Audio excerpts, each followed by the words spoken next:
أعوذ بالله من الشيطان الرجيم. بسم الله الرحمن الرحيم. يا أيها المزمل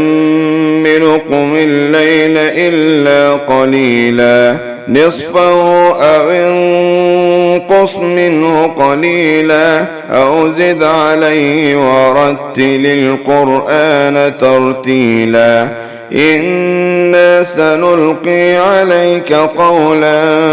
ثقيلا إن ناشئة الليل هي أشد وطئا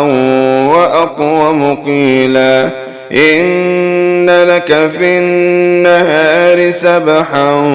طويلا واذكر اسم ربك وتبتل إليه تبتيلا رب المشرق والمغرب لا إله إلا هو فاتخذه وكيلا واصبر على ما يقولون واهجرهم هجرا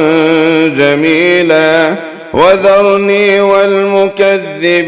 أولي النعمة ومهلهم قليلا إن لدينا أنكالا وجحيما وطعاما ذا غصة وعذابا أليما يوم ترجف الأرض والجبال وكانت الجبال كثيبا مهيلا إنا أرسلنا إليكم رسولا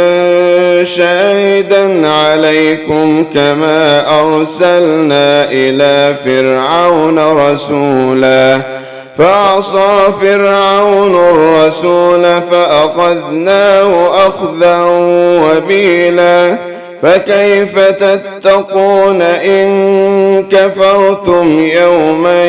يجعل الولدان شيبا السماء منفطر به كان وعده مفعولا إن هذه تذكرة فمن شاء اتخذ إلى ربه سبيلا إن ربك يعلم أنك تقوم أدنى من ثلثي الليل ونصفه وثلثه وطائفة من الذين معك والله يقدر الليل والنهار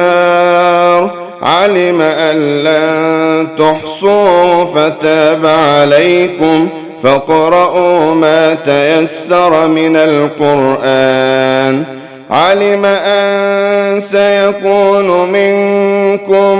مرضى وآخرون يضربون في الأرض يبتغون من فضل الله وآخرون يقاتلون في سبيل الله فاقرؤوا ما تيسر منه وأقيموا الصلاة وآتوا الزكاة وأقرضوا الله قرضا حسنا وما تقدموا لأنفسكم من خير تجدوه عند الله وما تقدموا لأنفسكم من خير تجدوه عند الله هو خيرا وأعظم أجرا واستغفروا الله إن الله غفور رحيم صدق الله العظيم.